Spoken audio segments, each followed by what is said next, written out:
up the old Xbox One the other night to play a new game called Ori and the Blind Forest. I gotta confess, I had never heard of this game before, and my first impressions, I was charmed. Yes, that's fantastic. I'm really happy to hear that because this game is quite charming. This is coming to us from Moon Studios, who have only made one other game before this, and so we're jumping into this on the Xbox One because it is Xbox and PC only right now. It will be out on the 360 later this year, but the story here is so freaking charming. You can tell that they were inspired by Disney movies and Iron Giant and just things that have a lot of whimsy to them, but there's so much magic behind it as well. And what is very compelling here with this game is the story behind it, because the developers really make you fall in love with these characters right off the top. I like the little one, the little tiny one, Ori. He's like a cat, and he can jump. He has all kinds of athletic ability.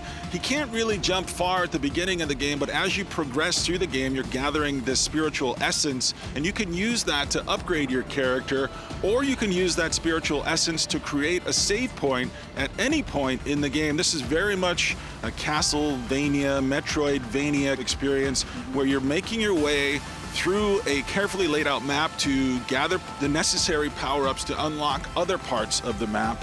The thing that really stands out here for me isn't so much the gameplay, which is good, and it's tight, and the controls are tight, and the visuals are great.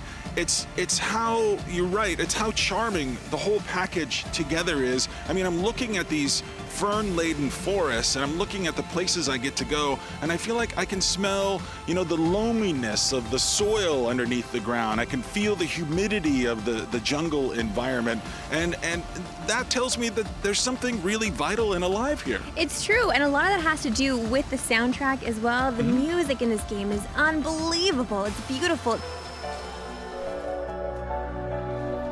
It's true, you can't smell it obviously, but you feel like you can smell it because you feel like you're living in this beautiful forest that there's some evil about, and there's something that's gone wrong, and you really need to piece together what that is, and you're realizing that you're playing this little character that meant something to someone else, but after that someone else has gone away, he's having to discover what he means to the world around him, and you really are feeling his story and the weight of the story. And yes, it's a platforming game, but it's so much more than that because you really feel like you are tied in with it. It doesn't quite feel like the game presses me and pushes me and really makes me realize all of my gaming skill in these moments. And in that sense, it's a little disappointing. So you end up paying less attention to the enemies you're trying to defeat and more attention to the places you're trying to go. But that's what's important here. It's the platforming and the puzzling. It's not so much the enemies around you, because there's no overarching big enemy. There's just a lot of little evil things that come at you. I want things to fight. I know you like to fight, but you know what? You want to fight? I don't want to fight right now, but I guess we can take this out later. I just found so much charm in this game. I'm so happy that I got to play it.